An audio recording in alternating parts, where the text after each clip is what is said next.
Coach, just the atmosphere tonight in this game and how everything played out. Same old atmosphere. I've been here many times. This is one of the great cathedrals, great fan bases in all of basketball. Joseph in the back. What they did defensively and Yeah, inability well, to get shots. you know, we've had a lot of great defenses, and just like the start of the game, we felt like we could get CNAC open at a three-point line, and we did. But you know that old scoreboard up there keeps track of points. It don't keep track of open shots, and we had a lot of them. Some nights you don't. But, you know, when I saw the schedule come out in September or October, whenever it did, and I saw that we had to go to Ames, Iowa on Big Monday. And then on Saturday, we've got to play Arizona. And then 48 hours later, we've got to go to Fog Allen to play Kansas. I was proud of my guys tonight. You don't go through this gauntlet like we just did. Now, we didn't play very well, and we had an opportunity on Saturday. But I knew this was going to be a hard game for us after that Arizona game back in October.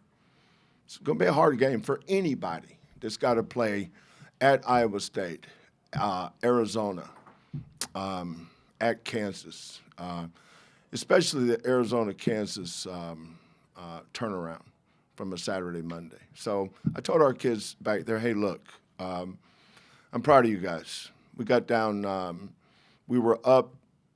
We didn't finish the half very good. Peterson made a couple of tough shots. Down 4, come out, took the lead. I can't remember if we took the lead or not. Maybe tied it. I cut to 2, whatever it was. And then we got some good looks and just didn't make any shots. Sharp, Sharp's the one. He guarded his butt off. I think he played 35 minutes on Saturday. Milos played 38. That's why I took them all out with 8 minutes to go. They just had no legs. They were done. But that's the schedule we had to play. But that group that finished the game, Fleming's freshman, CNAC freshman, Mercy might as well say he's a freshman because he didn't get to play last year. Chase, a freshman, and then Jojo. I just like their scrap and like their spirit. We've got 3 games to finish up the Big 12 schedule. We're going to try to finish as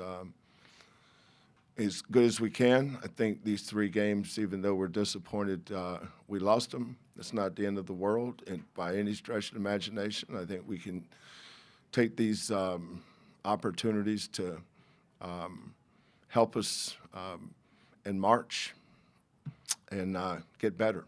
But I don't know if anybody had to play 3 straight games like this. We're up 10 at Iowa State with under 8 to go, chance to win, didn't win. We got a lead in the second half against Arizona, chance to win. Tonight we just ran out of steam. We just had nothing down the stretch, and it takes nothing away from Bill's kids. But I kind of knew what we were coming in here for. Yeah, I knew Bill's kids were going to be really, really, really excited to play against us tonight. And I wish we could have given a better performance. Disappointed we lost, but I am not disappointed in our effort. Second row, right, middle coach. What's the message like? Foul trouble in the first half? That's a great question, man. Pissing me off you asked me. It's a great question. Feels like you guys are really good offensive rebounding team. Yeah, but you know what? Jojo's a lot like one of those old gunslingers like Daryl LaMonica and Kenny Stabler and Jim Plunkett and Sonny Jurgensen and Billy Kilmer and Johnny Unitas and dudes play all game. They get 2 little bars in front of their face. They'll throw 3 or 4 interceptions, 6 or 7 touchdowns. But if you try to take away their interceptions and make them be more pinpoint or not nearly as aggressive, they're probably not going to throw those touchdown passes either. That's probably a bad analogy. But it's hard to get Jojo to not play aggressive. And a lot of his fouls are probably unnecessary. And we've really worked, and believe it or not, since his freshman year, he's gotten a lot better. Like he played almost, I don't remember how many minutes he played in the second half. Well, I can tell you, 24. So he played 14 in the second half, played 10 first half. But we're a much, much better team when he's on the floor. I mean, you go back and look at the game when we beat Duke. He was the best player on the floor the last 5 minutes of the game. He's really important to us. And when we get back into March, we get more of a normal schedule. This is like playing Oklahoma City. Who's the top teams in the West? Rockets are, right? Rockets are in there, right? So who is it? Oklahoma City? Spurs, yeah. Spurs on Monday. Oklahoma City on Saturday. Turn around and play whoever. I'm going to go with Marcus Sasser's Pistons team. Shout out to Marcus Sasser. What was your plan on Darren coming into the game, and how do you feel you all stuck to that plan? He has some hard shots. He's always going to do that. If you're playing against him and he takes 14 shots to make 14 points, that's probably a net win.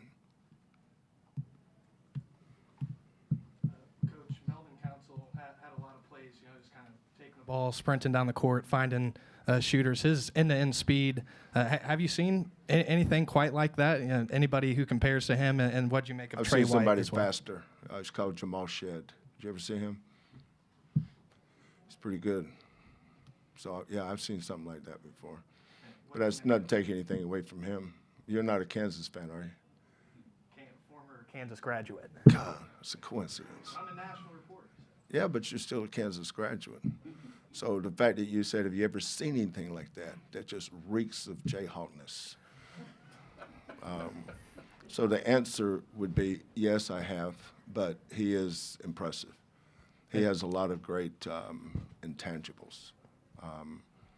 You can tell Bill, I haven't seen Kansas a lot this year. Not nearly as much as you obviously have seen him. But I saw him, when I saw him? I saw him against North Carolina State. Was that before Christmas? Yeah. I wasn't aware of him. But he was not supposed to be a shooter, right? He made 9 threes in that game. That's what I remembered about him. But when we were getting ready for Arizona, I watched him against them when you guys beat Arizona here. He's tough. He's tough. The kid that really played well for you guys that I think is a difference maker as you get to the NCAA tournament is White. His ability with his size and ability to make. He shot it well, and you guys were 18 for 20 from the free throw line. And what was he from the threes? 3 for 4. He made some big threes, kind of got separation. But but I was proud of my guys. We're not going to go jump off the bridge because we lost this game. It's after the game on Saturday, I knew what we were walking into tonight. But I was really, really proud of our guys. I took Milos and Emmanuel out for a reason. They had nothing. They were dead. But Mercy, Chris, they just kept battling, and Kansas is one of those teams that you just never know, but they're pretty good. But so are we. We're pretty good too. Maybe not tonight, but we're pretty good. Start of the second half, Kansas sort of starts grabbing rebounds and getting out and running. What kind of effect do you think that has on your team? Yeah, that's it's usually probably every team that comes here. One of their keys to victory is keep them out of transition. Traditionally, when we've beaten them in when we beat them in Norman, that's probably I said Norman, Houston. I'm sorry. I get back to my Big 12 days when I come here. But at least I'm not like you, Johnny J. Hawk. But when we've done well against them in the Fertitta Center, that's usually why we don't let them get out in transition. We keep them in the half court. If you keep them in the half court, then we've always our half court defense is usually pretty good, right? So we've been able to win those battles for that reason. But when they get out and run, it's hard to keep them in the half court in this gym. They're really good at that. They always have been.